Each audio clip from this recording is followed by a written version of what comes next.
Bonjour les enfants, après notre petite virée sur la Lune, nous redescendons sur Terre. Et nous ne contentons pas de descendre, nous allons même plonger. Et oui, aujourd'hui, une belle histoire qui nous emmènera dans les fonds marins à la rencontre d'un bel animal dont les yeux sont convoités par un vilain roi.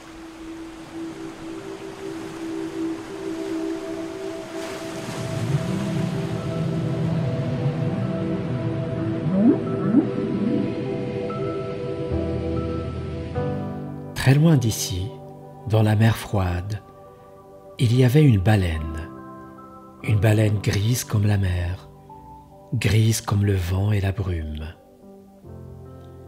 Les marins qui l'avaient vue ne l'oubliaient jamais plus, car ses yeux étaient des perles d'or. Quand il revenait à terre, il entrait dans les auberges et criait « On l'a vue! On a vu la baleine aux yeux d'or !» Dans son palais, le roi les entendait et murmurait « Je veux avoir ces yeux d'or. Ce sont sûrement des yeux magiques. » Il avait promis une grosse récompense à celui qui les rapporterait. Aussi, quand ils s'embarquaient, les marins n'oubliaient jamais leur harpon pour l'attraper. Mais en entendant leur bateau froisser l'eau de la mer, la baleine plongeait au plus profond de l'eau et s'en allait au bout du pays voir Nol, un petit garçon qu'elle aimait. Nol n'était pas heureux. Il n'avait plus de parents et vivait dans une vieille cabane avec sa tante Hel, qui ne l'aimait pas. Souvent le soir, il venait s'asseoir sur la falaise, épuisé par tout le travail que sa tante lui avait donné à faire.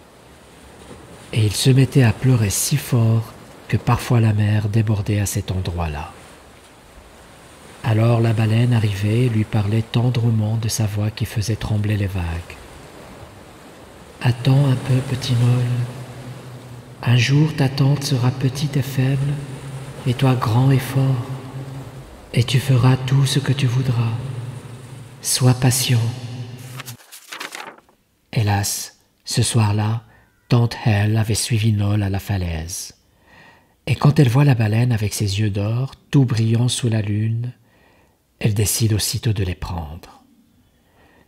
Sans faire de bruit, elle retourne à la cabane, se lave, se coiffe, prend son châle et court au palais du roi. « Si je te donne les yeux d'or, dit-elle, est-ce que tu prendras mon neveu chez toi ?»« Oui, répond le roi, et je le ferai premier ministre. Et je te donnerai tout l'argent que tu voudras. »« Alors, envoie-moi demain tes meilleurs soldats, au bord de la falaise. » Quand Nol se réveille le lendemain matin, sa tante lui apporte un bol de chocolat et sourit. « Si tu veux, Nol, c'est fini pour nous d'avoir faim et froid et de dormir sur des fougères. Demain, tu peux être premier ministre et riche. Il suffit que tu appelles la baleine, et moi je cueillerai ses yeux. »« Jamais !» s'écrie Nol. « Ses yeux sont à elle. Il ne faut pas les lui prendre. J'aime mieux rester pauvre. » Tante Hel hausse les épaules. « Tu en fais des histoires pour des yeux qui ne sont même pas de vrais yeux, seulement des petites boules d'or, et dont elle ne se sert sûrement pas. »« Non !» répète Nol. « Non !» Alors la tante se met à pleurer. « Quand je pense à tout ce que j'ai fait pour toi, à tout ce que j'ai dépensé, à tout ce que tu m'as coûté, à tous les plats que je t'ai cuits, à tous les soins que je t'ai donnés. Et toi, tu ne veux même pas que j'ai un vrai lit pour me coucher. » Alors Nol dit « C'est bon, j'accepte. » Ils s'en vont vers la falaise et Nol crie. « Baleine! Baleine !» On entend comme un grondement. Les vagues se fondent en deux et la baleine paraît. En quelques secondes, les soldats cachés derrière les sapins harponnent la baleine et mettent ses yeux dans un coffret. La baleine n'a même pas poussé un cri. Simplement, elle se secoue pour faire tomber les harpons. Puis, elle ferme lentement ses paupières grises et s'en va.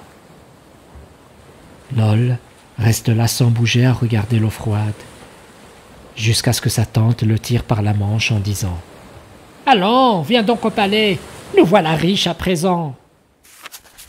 Le roi est fou de joie. Il fait coudre les yeux en or sur son bonnet de fourrure, et aussitôt, il voit toutes les mers, les bleues, les vertes et les noires. Il voit d'un coup tous les bateaux qui sont dessus, et tous les poissons qui nagent dedans, et tous les trésors coulés au fond. Il voit les dessous des icebergs, les tourbillons et les nids de tempête. Il crie « Ça y est, je suis le roi de la mer !» Et il fait jeter tous les ciseaux de tout le pays pour qu'on ne puisse pas découdre les yeux. À partir de ce jour, Noll ne dit plus rien. Il ne mange plus, il ne dort plus.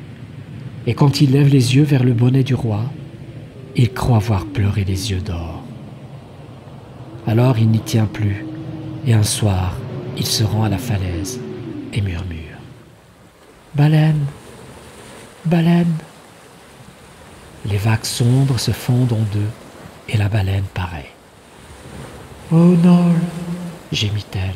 « Rends-moi mes yeux, je les sens qui me regardent tandis que je me cogne aux vagues. Rends-les-moi, je t'en prie. »« Oui, » répond Noll, « même si je dois mourir. Demain matin au lever du soleil, je te les apporterai. » En retournant au palais, il sent que son cœur bat mieux et que ses poumons respirent plus vite. Il est heureux. Il fait nuit noire quand il arrive au palais. Sans bruit, Noll entre dans la chambre du roi. Il lui retire doucement son chapeau de fourrure et s'approche de la fenêtre éclairée par la lune. Toute la nuit, avec ses ongles, il découd les poings serrés. Et quand tout est décousu, plein de bonheur, il cache les yeux dans son manteau brodé et s'enfuit vers la falaise. Il court à perdre haleine, mais bientôt il entend derrière lui les cavaliers du roi lancés à sa poursuite. Il court plus vite encore, mais il entend les cris des soldats et les hennissements des chevaux. Alors il se retourne pour voir s'ils sont encore loin, et il tombe du haut de la falaise dans la mer en poussant un grand cri. « Baleine !» Alors les cavaliers tirent sur les rênes pour arrêter les chevaux, et ils se penchent au-dessus de la mer. Mais comme ils ne voient rien, que les vagues qui bouillonnent, ils retournent au palais, et on n'entendit plus parler du petit Noll.